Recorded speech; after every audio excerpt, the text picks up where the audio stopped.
D1 news ప్రేక్షకులకి నమస్కారం. Health first కార్యక్రమంలో భాగంగా ఈరోజు కిడ్నీ వ్యాధులు, లక్షణాలు, వాటి నివారణ గురించి ప్రముఖ యూరాలజిస్ట్ డాక్టర్ KSN చారి MS MCH DNB మన సమస్యలకు సమాధానాలు చెప్తారు.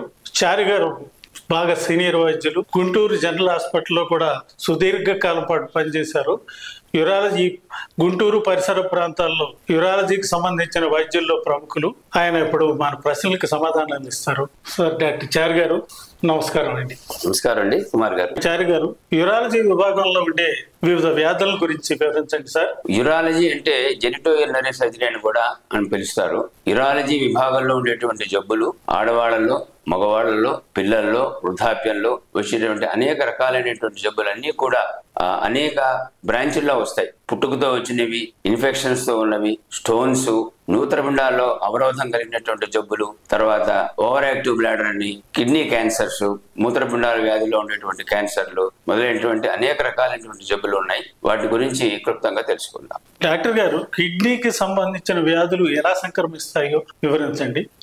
అనేక రకాల వ్యాధుల్లో మనం ఒకదాని తర్వాత ఒకటి తీసుకున్నట్లయితే, మొట్టమొదటిగా పుట్టుకతో కొన్ని వ్యాధులు చిన్నపిల్లల్లోనూ, కొంతమంది కొంత వయసు పెరిగినా కూడా సంభవిస్తాయి. PUG అబ్స్ట్రక్షన్ అని, వెసైకోరిట్రిక్ రిఫ్లక్స్ అని, పుట్టుకతో అనేక రకాలైనటువంటి మన హైపోస్పైడియాస్, ఎపిస్పైడియాస్ అనేటువంటి అనేక రకాల జబ్బులు పుట్టుకతో వస్తాయి. వాటిని మనం ఎర్లీగా కనుక మనం చూసి తొలి దశలో చూసుకొని, అంటే కొన్ని నెలల్లోనే 5-6 నెలల్లో 3 నెలల్లో చూసిన తర్వాత యూరాలజిస్ట్ గారి దగ్గరికి వెళ్ళి వాటిని నయం చేసుకున్నట్టయితే ఫ్యూచర్ లో వాటి వల్ల మనకి బాడీకి హాని లేకుండా ఉంటుంది. అలాగే తర్వాత తీసుకున్నట్లయితే అనేక రకాలైనటువంటి మూత్రపిండాల్లో ఉన్నటువంటి అవరోధాలు ట్రామా వల్ల, అంటే పడిపోవడం వల్ల, యాక్సిడెంట్స్ వల్ల వస్తాయి. మెయిన్ గా ఇప్పుడు చాలా తీవ్రంగా స్పీడ్ తో కార్లు వెళ్తుంటాయి. సడన్ గా యాక్సిడెంట్ అయినప్పుడు పెల్విక్ ఫ్రాక్చర్ అని, మన చట్టబోన్ విరిగిపోయి ఒంటి నరం దాని అడుగు నుంచి వెళ్ళడం వల్ల అది కట్ అయిపోయి కంప్లీట్ గా మూసుకుపోతుంది. ఇటువంటి యాక్సిడెంట్స్ వల్ల లైఫ్ లాంగ్ మన హెల్త్ పాడవుతుంది, యూరిన్ పోయడం కష్టంగా ఉంటుంది.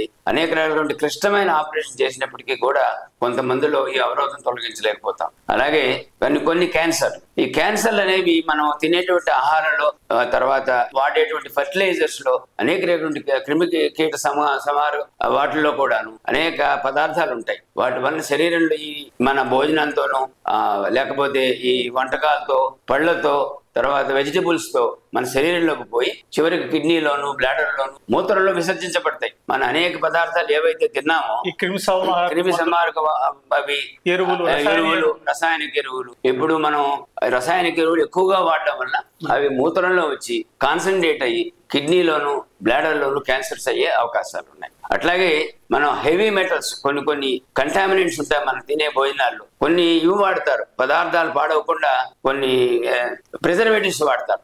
వాటిల్లో కూడాను క్యాన్సర్ వచ్చే అవకాశం, నిల్వ వచ్చే పదార్థాలు వాటి నిల్వ ఉండేటువంటి విలువ చేసే పదార్థాలని, వాటి వల్ల కూడా క్యాన్సర్స్ వచ్చే అవకాశం. ముఖ్యంగా ఒక మాట చెప్పాలి అందరికీ, శ్రోతలందరికీ, సిగరెట్ స్మోకింగ్ మనం అందరం అనుకుంటాం లంగ్ క్యాన్సరే వస్తుంది, లేకపోతే లంగ్ పాడైపోతుంది, లంగ్ COPD అనే ప్రాబ్లం వస్తుంది, ఆయాసం వస్తుందని కాకుండా బ్లాడర్ లో క్యాన్సర్ సిగరెట్ తాగే వాళ్ళలో 10 రెట్లు ఎక్కువ వస్తుంది మామూలు మనిషి కన్నా. అట్లాగే కొన్ని ఆహార పదార్థాల్లో ఉండేటువంటి మలినాల వలన కిడ్నీ క్యాన్సర్ కూడా వస్తుంది. అట్లాగా మనం జాగ్రత్తగా నియమాలు పాటించి స్మోకింగ్ తగ్గించి, స్మోకింగ్ అనేది డైరెక్ట్ స్మోకింగ్, ఇండైరెక్ట్ స్మోకింగ్ అని 2 ఉంటాయి. అటు ఒకటి స్మోకర్ పక్కన కనుక నిలబడితే బయటకు వచ్చేటువంటి స్మోక్ వలన కూడా పక్కన కంటిన్యూస్ గా నిరంతరం మనకు పీల్చినట్లయితే ఆ పీల్చిన వాటికి కూడా క్యాన్సర్ వచ్చే అవకాశం. Passive smoking. ఇట్లాగా జాగ్రత్తగా ఉండి మనం క్యాన్సర్ ను మన బారిన పడకుండా చూసుకోవాలి. ఇక నెక్స్ట్ ప్రాబ్లం ఏంటంటే ఇన్ఫెక్షన్స్. అయితే ఇన్ఫెక్షన్స్ ఎందుకు వస్తాయంటే, ఒకటి స్పెసిఫిక్ ఇన్ఫెక్షన్స్, అంటే బ్యాక్టీరియా వలన, వైరసెస్ వలన కిడ్నీలో, యూరిథ్రాలో, బ్లాడర్లో ఇన్ఫెక్షన్స్ వచ్చి మనకి అతిమూత్రం రావడం, ఎక్కువసార్లు వెళ్ళడం, మూత్రంలో మంట మొదలైనటువంటివి వస్తూ ఉంటాయి. కానీ కొన్ని అవి పూర్తిగా మనం అవాయిడ్ చేయలేం. కానీ కొన్ని చిట్కాల వల్ల మనం తగ్గించవచ్చు. ఎస్పెషల్లీ పిల్లల్లో మనము మోషన్ కి కడుగుతాం, ఎస్పెషల్లీ లేడీస్, గర్ల్స్ లో. ఆ మూత్రం కడిగేటప్పుడు మనం వెనక వైపు కడగాలి, ముందు నుంచి వెనక వైపు కడగాలి. ముందు వైపు కడిగినట్లయితే ముందు యూరినరీ ప్యాసేజ్ ఉండటం వలన ఆ మోషన్ కానీ బ్యాక్టీరియా కానీ లోపలికి వెళ్ళి ఇన్ఫెక్షన్స్ వచ్చే అవకాశం ఉన్నాయి. అట్లాగే మూత్రకోశంలో కనుక ఇన్ఫెక్షన్ వచ్చినట్లయితే వెంబడే డాక్టర్ గారి దగ్గరికి వెళ్ళి దానికి మందులు వాడుకొని 3 నుంచి 5 రోజులు మందులు వాడినట్లయితే అవి నివారణ అయ్యే అవకాశం ఉంది. కొన్ని ఇన్ఫెక్షన్స్ పుట్టుకతో వచ్చేటివి జబ్బులు కానీ, స్టోన్స్ కానీ, అవరోధం కానీ, లేకపోతే ప్రోస్టేట్ ప్రాబ్లం కానీ, స్ట్రిక్చర్ కానీ, అనేక రకాల షుగర్ కానీ వీటి వలన మాటికి వస్తూ ఉంటాయి. అంటే ఒకసారి తగ్గిపోతాయి, మళ్ళీ 3 నెలలపైకి వస్తుంటాయి. అట్లా రాకుండా మనం చేయాలా అంటే దానికి అండర్లయింగ్ కాజ్ ఏదైతే ఉందో అది మనం పరీక్షలు చేయొచ్చు. మన డాక్టర్ గారు కానీ యూరాలజిస్ట్ కానీ చూపించితే వాళ్ళు కొన్ని పరీక్షలు చేస్తారు. స్కానింగ్ అని, కల్చర్ అని, ఒక్కొక్కప్పుడు ఒంటేల్లో యూరిన్లో టీబీ కూడా వస్తుంది. సో అస్తమానం పస్సెల్స్ ఉంటాయి, మందులు వాడితే తగ్గిపోతాయి, మళ్ళా వస్తూ ఉంటాయి. అలాగా కల్చర్ చేస్తే ఏమి ఉండవు. అట్లాంటినప్పుడు స్టెరైల్ పయూరియా అంటారు. వాటిలో మనం టీబీ ఉండొచ్చు అనే అవగాహన ఉన్నట్లయితే, ఎస్పెషల్లీ మనం ఇప్పుడు చూస్తున్నాం ఎయిడ్స్ ఉంది. ఇదివరకు మధ్యలో టీబీ తగ్గిపోయింది, కానీ ఇప్పుడు మళ్ళా ప్రబలించింది. ఎందుకు ప్రబలించింది అంటే ఇమ్యూనిటీ తగ్గింది, షుగర్ పెరిగింది, ఎయిడ్స్ పెరిగింది. అందువల్ల టీబీ కూడా పెరగడం వలన మనం అన్ని రకాలైనటువంటి అవగాహన అనుమానంతో పరీక్షలని చేయించి పలానా జబ్బుని కనుక్కొని దానికి అండర్లయింగ్ కాజ్ ఏదైతే ఉందో దాన్ని మనం ట్రీట్మెంట్ చేసినట్లయితే మనం తిరిగి మాటికి ఇన్ఫెక్షన్ రాకుండా. తర్వాత కొన్ని ప్రాస్టేట్ గ్రంథి ప్రాబ్లమ్స్ ఇవి ఉన్నాయి. ప్రాస్టేట్ గ్రంథి ప్రాబ్లం అనేది ముసలి వయసులో వస్తుందని అందరికీ తెలుసు. ముసలి వయసు అంటే 60 ఏళ్ళు దాటిన తర్వాత, 65 ఏళ్ళు దాటిన తర్వాత మామూలుగా ఏమవుతుంది, సరిగ్గా యూరిన్ రాకుండా అవరోధంగా కొంచెం రావడం, సన్నగా రావడం, ముక్కడం. ఇది చాలా కాలం, ఒక 5 ఏళ్ళు, 7 ఏళ్ళు, 6 ఏళ్ళు, 10 ఏళ్ళు అట్లా జరుగుతుంది. మనం ఆ వయసులో ఉండేవాళ్ళు, చుట్టుపక్కల ఉండేవాళ్ళు ఏమనుకుంటారు, ఈయన వయసు పెరిగిందిలే, ఇంతేలే, ఆయనకి బాత్రూమ్కి వెళ్ళి ఎంతసేపటికి రాడు, ఇట్లా అనుకుంటారు. కానీ అది దాంట్లో ప్రాబ్లం ఉందని మనం గుర్తించి వయసుకు సంబంధించిన సమస్య వదిలేస్తారు. కానీ వయసుతో పాటు దాంట్లో అండర్లైన్ ప్రాబ్లం ప్రాస్టేట్ గ్రంథి పెరగడం అనమాట. సో దాన్ని మనం గుర్తించి డాక్టర్ గారి దగ్గరికి వెళ్ళి వైద్యం చేయించుకుంటే ఎర్లీగా, అంటే తొలి దశలో వైద్యం చేస్తే టాబ్లెట్స్ ఉన్నాయి, దానికి ఆల్ఫా బ్లాకర్స్ అని, ఫినెస్టరైడ్ అని, డ్యూటాస్టరైడ్ అని, అవి కనుక వాడినట్లయితే కొంతకాలం 3 ఏళ్ళు, 4 ఏళ్ళు, 5 ఏళ్ళు అట్లా వాడినట్లయితే మనం ప్రాస్టేట్ గ్రంథి కూడా పెరగకుండా దాని సిమ్టమ్స్ కూడా నివారించాలి. అదే స్టోన్స్ ఉన్నాయి. స్టోన్స్ లో రకరకాల స్టోన్స్ ఉన్నాయి అని, ఆక్సిలేట్ స్టోన్స్ అని, యూరిక్ యాసిడ్ స్టోన్స్ అని, ఫాస్ఫేట్ స్టోన్స్ అని. స్టోన్స్ అంటే రాళ్ళు, మూత్రకోశంలో కానీ మూత్రపిండంలో కానీ తయారయ్యే రాళ్ళు అనేక రకాలు. అవి మూత్రంలో ఉండేటువంటి తేడా వలన మూత్రంలో ఎక్కువ సాంద్రతతో ఆ యూరిక్ యాసిడ్, ఆక్సిలేట్స్, సిట్రేట్స్ తక్కువయి అలా ఫాస్ఫేట్స్ పెరిగి ఉండడం వలన కిడ్నీలో రాళ్ళు తయారవుతూ ఉంటాయి. అది ఒకటి కిడ్నీ ఫాల్ట్. రెండోది జెనెటిక్ ఫాల్ట్, జన్యుపరంగా వచ్చేవి, అది ఎవరు ఏం చేయలేరు, జన్యుపరంగా వచ్చేవి ఫాల్ట్, సంక్రమించేవి. మూడోది గ్లటనీ అంటారు, ఎక్కువగా తినడం. ఈ ఆక్సిలేట్ ఫుడ్స్ కానీ, ఐస్ క్రీమ్లు కానీ, డ్రై ఫ్రూట్స్ కానీ, తర్వాత ఎక్కువగా నాన్ వెజిటేరియన్ కానీ, ఉప్పు కానీ, ఇట్లాంటివి ఎక్కువగా మనం సేవించినట్లయితే స్టోన్స్ వచ్చే అవకాశం ఉన్నాయి. అట్లాగే ఇన్ఫెక్షన్స్, మనం ఇందాక చెప్పుకున్నాం, అదే ఇన్ఫెక్షన్స్ కనుక సకాలంలో మనం కనుక క్యూర్ చేసుకోలేకపోతే ఇన్ఫెక్షన్స్ వలన ఆ మ్యూకోజా ఊడిపోయి దాంట్లో కాల్షియం, ఆక్సిలేట్ డిపాజిట్ అయ్యి దాని తర్వాత మనకి రాళ్ళు వస్తుంది. అలాగే అన్నిటికన్నా ముఖ్యమైనది, ఎక్కువగా చెమట పట్టే వాళ్ళు కొంతమంది ఉంటారు. ఎంత తాగినా కూడా వాళ్ళకి యూరిన్ కొద్దిగానే వస్తుంది. అట్లా లేదా మన ఈ క్లైమేట్, ఇప్పుడు మన ఆంధ్రప్రదేశ్ ఉంది అనుకోండి, మహారాష్ట్ర ఉంది, ఆంధ్రప్రదేశ్ ఉంది, తెలంగాణ ఉంది, వీటన్నిటిలోనూ విపరీతమైనటువంటి వేడి, విపరీతమైనటువంటి చెమట పట్టడం, దీనివలన ఎక్కువగా మన శరీరంలో ఉండేటువంటి వాటర్ నీరు శాతం తగ్గిపోయి యూరిన్ కాన్సన్ట్రేట్ అయ్యి యూరిన్ లో ఉండేటువంటి సబ్స్ట్రేట్స్ అంటారు, యూరిక్ యాసిడ్, కాల్షియం, ఆక్సిలేట్, ఇవి ఎక్కువ సాంద్రత ఉండడం వల్ల తొందరగా స్ఫటికీకరించి రాళ్ళు తయారయ్యే అవకాశం. ఇవన్నీ మన వేరు విషయాలు స్టోన్స్ లో వచ్చేటువంటి ప్రాబ్లమ్స్. డాక్టర్ గారు, యూరాలజీకి సంబంధించి వచ్చే క్యాన్సర్లు ఏమిటి, వాటి రకాలు, చికిత్స గురించి వివరిస్తారా? క్యాన్సర్లు శరీరంలో అనేక భాగాల్లో వస్తాయి. అలాగే మన మూత్ర అవయవాల్లో కూడా క్యాన్సర్ సంక్రమించే అవకాశం చాలా ఎక్కువగా ఉంది. చెప్పుకోవాలంటే కిడ్నీ క్యాన్సర్లు, బ్లాడర్ క్యాన్సర్లు, టెస్టిక్యులర్ క్యాన్సర్, ఇవి చాలా కామన్, ఎక్కువగా వస్తూ ఉంటాయి. అట్లాగే అంగంలో కూడా క్యాన్సర్ వస్తాయి. మగవాళ్ళలో పినైల్ క్యాన్సర్, ఇవి కూడా ఎక్కువగా వస్తూ ఉంటాయి. మనం ఉదాహరణ తర్వాత చూసినట్లయితే ఈ క్యాన్సర్లు ఎందుకు వస్తాయనే దానికి పూర్తి సమాధానం లేదు.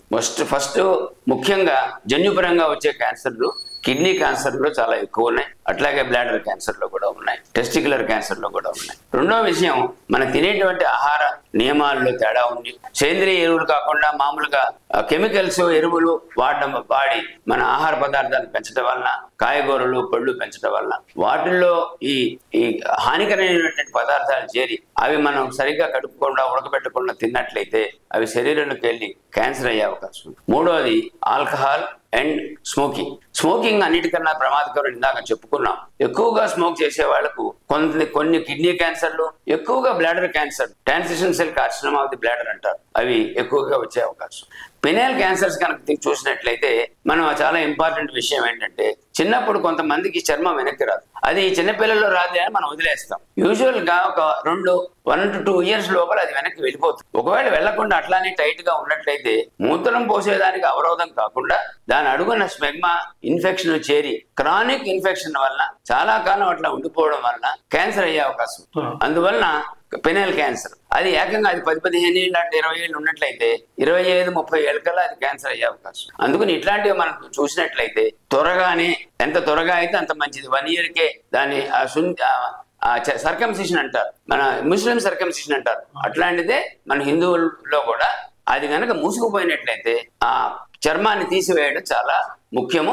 దాని వల్ల క్యాన్సర్ నివారణ అవుతుంది. అంగం మీద ఉన్న పొర తీసేసేయాలి, అది చాలా ఇంపార్టెంట్. తర్వాత దాని అడుగున చర్మం పొర వెనక్కి వచ్చినప్పటికీ కూడా దానికిను గ్లాన్స్ అంటే పెనిస్ కి మధ్యలో పేరుకున్నటువంటి మలినాలు ప్రతిరోజు మనం స్నానం చేసేటప్పుడు సబ్బుతో క్లీన్ చేసుకుని తర్వాత చర్మాన్ని ముందు కనుక్కోవాలి. ఇది క్యాన్సర్ నివారణ ఉపాయం అని కూడా మనం ఆలోచన చేయొచ్చు.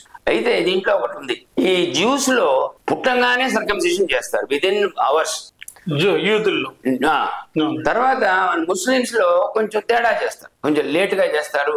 3 7 4 7 5 7 ఎప్పుడైనా చేస్తారు. ఇంకా హిందూస్ లో జబ్బు ప్రాబ్లం వచ్చినప్పుడు చేస్తారు. ఈ 3 కంపేర్ చేసినట్లయితే క్యాన్సర్ అనేది యూదుల్లో చాలా అసలు ఆల్మోస్ట్ నాట్ హర్డ్, కానీ ముస్లిమ్స్ లో కూడా అప్పుడప్పుడు క్యాన్సర్ వచ్చే అవకాశం ఉంది, హిందువుల్లో ఎక్కువగా వచ్చే అవకాశం. అంటే ఎంత తొందరగా చర్మం తొలగిస్తే అంత తక్కువగా పినైల్ క్యాన్సర్ వచ్చే అవకాశం ఉందని మనం ఇందులో గ్రహించాలి. అయితే ఈ టెస్టిక్యులర్ క్యాన్సర్ అనేది, అంటే టెస్టిక్యులర్ అంటే వృషణాలు, వాటిలో కూడా క్యాన్సర్ వచ్చే అవకాశం ఉంది. అప్పుడప్పుడు ఇది ఎక్కువగా జన్యుపరంగానే వస్తుంది. తర్వాత ఈ వృషణాలు కొంతమందికి పుట్టుకతో కడుపులోనే ఉండిపోతాయి, ఒక సైడ్ కానీ 2 సైడ్లు కానీ. అవి కడుపులో ఒక సైడ్ అయితే తల్లిదండ్రులు పెద్దగా గ్రహించకపోవచ్చు. అప్పుడు ఎప్పుడైనా డాక్టర్ గారి దగ్గరికి వెళ్ళినప్పుడు ఒక వృషణం లేకపోతే మనం చూసి 2 ఉన్నా లేదా పిల్లవాళ్ళు చూసుకుని అది లేదని చెప్పినట్లయితే వాళ్ళు కొన్ని పరీక్షలు చేసి ఈ ఇంగ్వైనల్ కెనాల్లో హెర్నియాలో ఉందా లేదా కడుపులోనే ఉండిపోయిందా అనేది నిర్ధారణ చేస్తారు. కడుపులో ఉండిపోయే వృషణం కనుక ఉంటే అది 20 నుంచి 100 రెట్లు క్యాన్సర్ అయ్యే అవకాశం. అందుకని ఒక ఏడాదిన్నర లోపల అది కిందకి గనక స్క్రోటంలో గనక రాకపోతే దాన్ని ఆపరేషన్ చేసి కిందకి తీయడం కానీ తీసివేయడం కానీ దాని పరిస్థితి బట్టి మనం చేయాల్సి ఉంటుంది. అట్లా చేసినట్లయితే టెస్టిక్యులర్ క్యాన్సర్ ని మనం కొంతవరకు నివారించు. మూత్ర విసర్జనలో అవరోధాలని వైద్యంతో తగ్గించవచ్చండి? మూత్రం విసర్జనలో అవరోధం అంటే అది అనేక రకాలు ఉన్నాయి. మనం ఆడవాళ్ళలో ఉన్నాయి, మగవాళ్లలో ఉన్నాయి, పిల్లల్లో ఉన్నాయి. అవి వేరే వేరే రకాలు. పిల్లల్లో ముఖ్యంగా మనం ఆల్రెడీ చెప్పుకున్నాం, తోలు మన చివర పొర మూసుకుపోతే, లేకపోతే చిన్నప్పుడు పుట్టుకతోనే వాళ్ళకి పొరలనే ఉంటాయి, పోస్టీరియర్ యూరిథ్రల్ వాల్వ్స్. ఆ పోస్టీరియర్ యూరిథ్రల్ వాల్వ్స్ ఉండే పిల్లలు చుక్క డ్రాప్స్ యూరిన్ పోస్తారు పుట్టంగానే. ఎన్ని రోజులైనా, నెలైనా 2 నెలలైనా యూరిన్ ఫ్రీగా రాదు. వాళ్ళ శరీరంలో యూరిన్ నిలబడిపోయి కిడ్నీలు డ్యామేజ్ అయిపోయి చాలా ప్రమాదం జరిగే అవకాశం ఉంది. అందుకని పుట్టినప్పుడు పిల్లవాడు మూత్రం కనుక ధారగా పోయలేకపోతే ఎదురుకుండా పడి సన్నధారతో లేక చుక్కలుగా వస్తున్నట్లయితే అర్జెంటుగా మనం యూరాలజిస్ట్ దగ్గరికి వెళ్ళి ఆ మాట చెప్పి, ఇది పైన తోలు మూసుకుపోవడం వల్ల, చర్మం మూసుకుపోవడం వల్ల వచ్చిందా, లేకపోతే లోపల ఏదైనా ప్రమాదకరమైనటువంటి పొరలు కానీ ఇంకా వేరే వ్యాధులు కానీ ఉన్నాయనేది మనం తెలుసుకోవాలి. అట్లాగే అదే కాక పుట్టుకతో వచ్చినటువంటి జబ్బుల వల్ల డైవర్టిక్లే అని ఉంటాయి, సివియర్ రిఫ్లక్స్ అని ఉంటుంది. వాటి వల్ల కూడా మూత్రం సరిగ్గా ఫ్రీగా రాకుండా ఇబ్బందులు పెడతాయి. అవి తొలి దశలోనే మనం గుర్తించినట్లయితే కొన్ని టెస్టులు చేసి కిడ్నీలు శరీరం పాడు కాకుండా, ఇన్ఫెక్షన్స్ ఎక్కువ కాకుండా, పిల్లవాడికి ప్రమాదం లేకుండా మనం నివారణ చేయొచ్చు. ఇక పెద్ద యంగ్ పీపుల్ కనుక చూసినట్లయితే ముఖ్యంగా మూత్రం అవరోధం స్ట్రిక్చర్ అంటారు. అది స్ట్రిక్చర్ అంటే ఆ మూత్రనాళం క్లోజ్ అయిపోవడం అనమాట. అది ఎట్లా వస్తుంది అంటే, ఒకటి యాక్సిడెంట్ వల్ల వస్తుంది, మనం ఆల్రెడీ చెప్పుకున్నాం. అది మనం నివారించే అవకాశం లేదు. మన హై స్పీడ్ వెహికల్ డ్రైవింగ్ కానీ యాక్సిడెంట్స్ కానీ నివారించినట్లయితే, తర్వాత సీట్ బెల్ట్ పెట్టుకొని ట్రావెల్ చేసినట్లయితే, మితిమీరి వేగం కనుక వేగంతో నడపకుండా ఉంటే, మనం జాగ్రత్తగా నడిపితే మనకు కొంతవరకు నివారణే అని అనుకోవచ్చు. అయితే ఇన్ఫెక్షన్స్ అని ఇంక వేరే రకం ఉన్నాయి. ఆ ఇన్ఫెక్షన్ యూరినరీ ప్యాసేజ్ లో కావచ్చు. ఈ ట్రాపికల్ కంట్రీలో BXO అంటారు, బెలనైటిస్ జిరోటికా ఆబ్లిటరేషన్, ఒక ఆటో ఇమ్యూన్ వ్యాధి ఉంది. అది నివారించలేము. అది కనుక వచ్చినప్పుడు ఫస్ట్ థింగ్ ఏంటంటే చర్మం మూసుకుపోతుంది, రెండోది దురద వస్తుంది, మూడోది లోపల వైట్ చుక్కలు వస్తాయి, నాలుగోది ఒంటేలు పోసే రంధ్రం ఉంటుంది, మేటస్ అంటారు, అది సన్నబడుతుంది. ఈ స్టేజ్ లో కనుక మనం డయాగ్నోస్ చేసి ఆయింట్మెంట్ వాడి పైన పొరను తొలగించినట్లయితే, ఇది కాలక్రమేణా ఏమవుతుందంటే ఒక 2-3 సంవత్సరాల్లో, ఒక 10 సంవత్సరాల్లో మొత్తం నాళం అంతా లోపల దాకా తినేస్తుంది. ఇది చాలా ప్రమాదకరమైన జబ్బు. దీని వైద్యం కూడా కష్టతరమైంది. కాబట్టి మనం అర్లీ ఫేజ్ లో దీన్ని గుర్తించి దాన్ని నయం చేసుకున్నట్లయితే, దాన్ని వైద్యం చేసుకున్నట్లయితే ఈ ప్రమాదం తప్పుతుంది. అట్లాగే ఇంకా అడల్ట్స్ అంటే వయసు పడిన వాళ్ళ మెయిన్ గా వాళ్ళలో ప్రాస్టేట్ ఎన్లార్జ్మెంట్ అని ఉంది.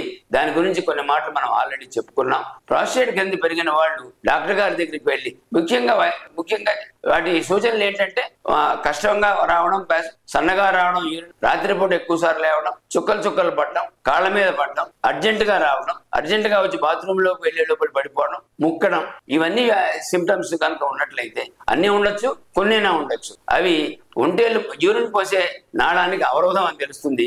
ఎప్పుడైతే వయసు పైబడిందో వారిలో 100% ప్రాస్టేట్ గ్రంథి ప్రాబ్లమే ఉంటుంది. మిగతావి కూడా ఉండొచ్చు. అప్పుడప్పుడు స్టోన్స్ అడ్డం పడవచ్చు, అప్పుడప్పుడు చర్మం మూసుకుపోవచ్చు, మీటర్స్ మూసుకుపోవచ్చు. చిన్న వయసులో ఉండే జబ్బులు కూడా పెద్ద వయసు దాకా వెళ్ళి ఆ టైంలో కూడా మనం గుర్తుపెట్టచ్చు. అందుకని ఈ ప్రాస్టేట్ గ్రంథి ముందే సూచన చేసుకుని మందులతో కానీ కొంచెం ఒక లెవెల్ దాటితే అప్పుడు ఏమవుతుందంటే యూరిన్ ఆగిపోతుంది, యూరిన్ నిలవ ఉంటుంది, యూరిన్ లో ఇన్ఫెక్షన్ వస్తుంది, బ్లాడర్ లో స్టోన్స్ అవుతాయి. ఇలాగా ఇంతవరకు వచ్చినట్లయితే రక్తం వస్తుంది యూరిన్ లో. అలా అంతవరకు వచ్చినట్లయితే ప్రాస్టేట్ గ్రంథికి మనం శస్త్రచికిత్స ద్వారా నివారణ చేయొచ్చు. డాక్టర్ చారి గారు, అతిమూత్రంలోని రకాలు గురించి వాటి గురించి వివరిస్తారా?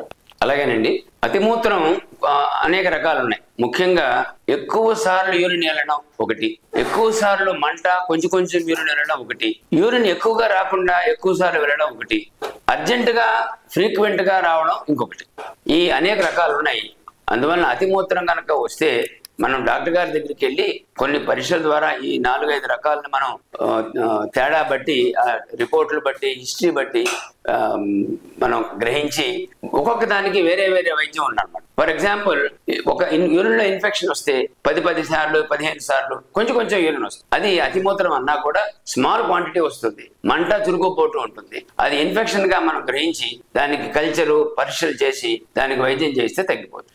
రెండోది, షుగర్ వ్యాధి వాళ్ళకి అతిమూత్రం ఉందని మనకి అందరికీ, అమ్మమ్మలకి తెలుసు, మన ఇంట్లో తెలుసు, అందరికీ తెలుసు. ఆ షుగర్ వ్యాధిలో ఎప్పుడు ఎక్కువగా వస్తుంది అంటే షుగర్ కంట్రోల్ లేకపోతే అతిమూత్రం వస్తుంది. అంటే అతిమూత్రం అంటే ఎక్కువ సార్లు ఎక్కువ వాల్యూమ్ కూడా వస్తుంది అనమాట. ఎక్కువ సార్లు ఎక్కువ వాల్యూమ్ వచ్చినట్లయితే, ఎక్కువ మోతాదులో వచ్చినట్లయితే మొట్టమొదటిగా మనం షుగర్ గురించి అనుమానపడాలి. అట్లాగే ఈ షుగర్ వచ్చిన తర్వాత ఎక్కువగా షుగర్ శరీరంలో బ్లడ్ లో ఉంటే అది మూత్రంలో ఎక్స్క్రీట్ అయ్యి విసర్జన చెంది ఆ గ్లూకోజ్ అనేది ఆస్మాటిక్ డైరెటిక్, అది మూత్రంలో రాగానే దాంతో పాటు లాట్ ఆఫ్ వాటర్ లాగేస్తుంది బ్లడ్ లోంచి బయటికి. అందువలన ఎక్కువగా యూరిన్ తయారై ఎక్కువ సార్లు ఎక్కువ వాల్యూమ్ యూరిన్ వస్తూ ఉంటుంది. అదే కాకుండా మనకి యూరిన్ ఫ్రీగా రాకపోతే బ్లాడర్ లో యూరిన్ నిల్వ ఉంటుంది. అందుకని ఎక్కువగా నిల్వ ఉన్నప్పుడు ఏం చేయాలి? బ్లాడర్ ఎక్కువ సార్లు దాన్ని బయటికి పంపించాలి. అది కూడా ఒక రకమైనటువంటి అతిమూత్రం అని చెప్పుకోవాలి. ఇంకా 4వది ముఖ్యమైనది నేను చెప్పదలుచుకున్నది ఏంటంటే, వయసు పడిన వాళ్ళకి, షుగర్ ఉండిన వాళ్ళకి, కొంతమంది ఆడవాళ్ళకి, కొంతమంది పిల్లలకి, ముఖ్యంగా వయసు పడిన వాళ్ళకి 40, 60, 70 తర్వాత వాళ్ళకి, వారు ఎక్కువ సార్లు అస్తమానం బాత్రూమ్ పోయిస్తుంటారు. నీకేం పని లేదా అని చిన్నపిల్లలు ఇంట్లో మనవాళ్ళు వాళ్ళని ఆక్షేపిస్తూ ఉంటారు. అది అస్తమానం బాత్రూమ్కి వెళ్ళడం, యూరిన్కి వెళ్ళడం, యూరిన్కి వెళ్ళే దోవలోనే అప్పుడప్పుడు చుక్కలు పడడం, ఇట్లాగా చాలా బాధాకరంగా ఉంటుంది వారికి. ఇంట్లో చేసే వాళ్ళకు కూడా వారిని సముదాయించలేక, ఇల్లు క్లీన్ చేయలేక చాలా కోపం వస్తూ ఉంటుంది. ఇది కనుక మనం కొంచెం క్లోజ్ క్వార్టర్లో మన మనసు పెట్టి ఆలోచించినట్లయితే వయసు భయపడే వాళ్ళకి యూరిన్ కంట్రోల్ కొంచెం తక్కువ ఉంటుంది. ఎందుకంటే బ్లాడర్ ఓవర్ యాక్టివిటీ వస్తుంది. బ్లాడర్ ఓవర్ యాక్టివ్ అంటే దాన్ని ఓవర్ యాక్టివ్ బ్లాడర్ అంటారు. ఈ ఓవర్ యాక్టివ్ బ్లాడర్ ఉండే వాళ్ళకు ఆడవాళ్ళు కావచ్చు, వయసు పడిన వాళ్ళు కావచ్చు, ముసలి వాళ్ళు కావచ్చు, వాళ్ళకి ఏంటంటే ఆ బ్లాడర్ లో కొన్ని నరాలు వాటి మైలిన్ షీట్ సరిగ్గా లేకపోవడం వలన, కొన్ని క్యాప్సాసికమ్ అని కొన్ని రిసెప్టార్స్ సరిగ్గా లేకపోవడం వలన యూరిన్ కంట్రోల్ తగ్గి మనం వాష్రూమ్కి వెళ్ళే వరకు యూరిన్ ఆగదు. అందుకని ఎక్కువ సార్లు రావడం, బట్టలు తడిసిపోవడం, గుడ్డల్లో పడిపోవడం ఇట్లాంటివి జరుగుతూ ఉంటాయి. అప్పుడు ఇదివరకు ఏమనేవారు, చిన్నప్పుడు ముసలి 70 ఏళ్ళు 80 ఏళ్ళు వచ్చిన తర్వాత వాడు ముసలాడు రా, వాడు కంట్రోల్ లేదు, మనకి ఏం చేస్తాం ఇంకంతే, వాడు డైపర్ పెట్టండి వదిలేయండి అని చెప్పేవాడు. కానీ అది తప్పు. ఇప్పుడు ఈ ఓవర్ యాక్టివ్ బ్లాడర్ అనే జబ్బుకి పూర్తిగా మనం నయం చేసే అవకాశం 100కి 80%, 70%, 10-20% లేకపోవచ్చు. ఇట్లా ఓల్డ్ పీపుల్ జరిగే దాంట్లో ముఖ్యంగా బ్లాక్ ఉంది అంటే అబ్స్ట్రక్షన్ ఉందా అని రూల్ అవుట్ చేసుకోవాలి. షుగరు, అబ్స్ట్రక్షన్, ఇన్ఫెక్షన్ ఈ 3 రూల్ అవుట్ చేసుకున్నట్లయితే మిగిలిపోయింది ఓవర్ యాక్టివ్ బ్లాడర్. ఆ ఓవర్ యాక్టివ్ బ్లాడర్ పెద్ద సెగ్మెంట్ 70-80%లో ఏమి దొరకదు కాదు. వాటిలో మనం తగినటువంటి మందులు ఉన్నాయి, అవి ఇచ్చినట్లయితే చాలా వరకు 100కి 70-80% తగ్గిపోతుంది. ఈ వాసన రావడం, గుడ్డలు తడవడం, ఇంట్లో వాళ్ళందరికీ బాధాకరంగా ఉండడం జరగదు. అది మన వారిని కేర్ తీసుకునే వాళ్ళు ఎవరు? మనవలు, మనవరాళ్ళు, కొడుకులు, కూతుర్లు. వీళ్ళే కదా, వాళ్ళు 80 ఏళ్ళు అయిపోతే వాళ్లే కదా ఉండేది. అందుకని వాళ్ళని ముసలాడు అని వాడిని తిట్టడం, వాళ్ళని అసభ్యకరమైన మాటలు మాట్లాడడం, వాళ్ళని వదిలేయడం, కించపరచడం అలా చేయకుండా వాళ్ళని తీసుకుని యూరాలజిస్ట్ దగ్గర తీసుకెళ్ళినైతే చక్కటి వైద్యంతో పూర్తిగా నయం చేసి ఇంట్లో ఆహ్లాదకరమైన వాతావరణం తెచ్చే అవకాశం ఉంది. మీరు తప్పకుండా అయితే గ్రహించండి. డాక్టర్ గారు, మూత్రపిండ వ్యాధులు వచ్చిన వారికి కిడ్నీలు చెడిపోయే ప్రమాదం ఉందా? వారు తీసుకోవాల్సిన జాగ్రత్తలు, ఆహార నియమాల గురించి వివరిస్తారా? మంచి క్వశ్చన్ అడిగారు. మూత్రపిండ వ్యాధులు మనం అనేక రకాలని తెలుసుకున్నాం. పుట్టుకతో వచ్చేవి, యాక్సిడెంట్ తో వచ్చేవి, క్యాన్సర్లు, ఇన్ఫెక్షన్ తో వచ్చేవి, ప్రాస్టేట్ గ్రంథి ప్రాబ్లమ్స్, తర్వాత స్టిక్చరు, తర్వాత అనేక రకాలైనటువంటి జబ్బులు. ఇవన్నీ తొలి దశలో మటుకు మూత్రపిండ చెడిపోయే అవకాశం లేదు. వాటిని సరైన దశలో కనుక మనం గుర్తుపట్టి వాటిని కనుక ట్రీట్మెంట్ చేసినట్లయితే కిడ్నీ ఫెయిల్యూర్ అనేది రాదు. కానీ మీరు అడిగినట్లుగా ఈ వ్యాధులను మనం తొలి దశలో గుర్తుపట్టకుండా మనం కనుక వదిలేసినట్లయితే కొన్ని సంవత్సరాలు పోయిన తర్వాత కిడ్నీలో ప్రెషర్ బిల్డప్ అయి కిడ్నీలో ఇన్ఫెక్షన్ చేరి కిడ్నీ వాచి కిడ్నీని పూర్తిగా చెడిపోయే అవకాశం ఉంది. మనం చెప్పుకున్నటువంటి అన్ని జబ్బుల్లో కూడా లాస్ట్ ఫేజ్ లో మటుకు కిడ్నీ ఫెయిల్యూర్ అనేది అనివార్యంగా వస్తుంది. అందువలన కిడ్నీ ఫెయిల్యూర్ వచ్చిన తర్వాత దానికి వైద్యం లేదు, దానికి కిడ్నీ మార్పిడి తప్పించి ఇంకో అవకాశం లేదు. డయాలిసిస్ కానీ, హెమియోడయాలిసిస్, పెరిటోనల్ డయాలిసిస్, తర్వాత కిడ్నీ ట్రాన్స్ప్లాంటేషన్ ఇవే ఉన్నాయి. అవి చాలా కష్టతరమైనటువంటి, కాస్ట్లీ. అందుకని మనం ఆ ఫేజ్ లో వెళ్లకుండా మనం బయటపడి కిడ్నీ ఫెయిల్యూర్ బారిన పడకుండా ఉండాలంటే మనం చెప్పుకున్నటువంటి జబ్బులన్నింటిలో కూడా తొలి దశలో మనం గుర్తుపట్టి వాటికి వైద్యం కనుక అప్రాప్రియేట్ స్టేజ్ లో యూరాలజిస్ట్ దగ్గరికి కానీ, జనరల్ ఫిజిషియన్ దగ్గరికి కానీ మనం నయం చేసుకున్నట్లయితే కిడ్నీ ఫెయిల్యూర్ రాకుండా ఉంటుంది. డాక్టర్ కెఎస్ చారి గారు, మూత్రపిండ వ్యాధులు సమస్యలు నివారణ గురించి ఎంతో సవివరంగా మా ప్రేక్షకులకు తెలియజేశారు. ధన్యవాదాలు. నమస్కారం డాక్టర్ గారు. నమస్కారం సార్.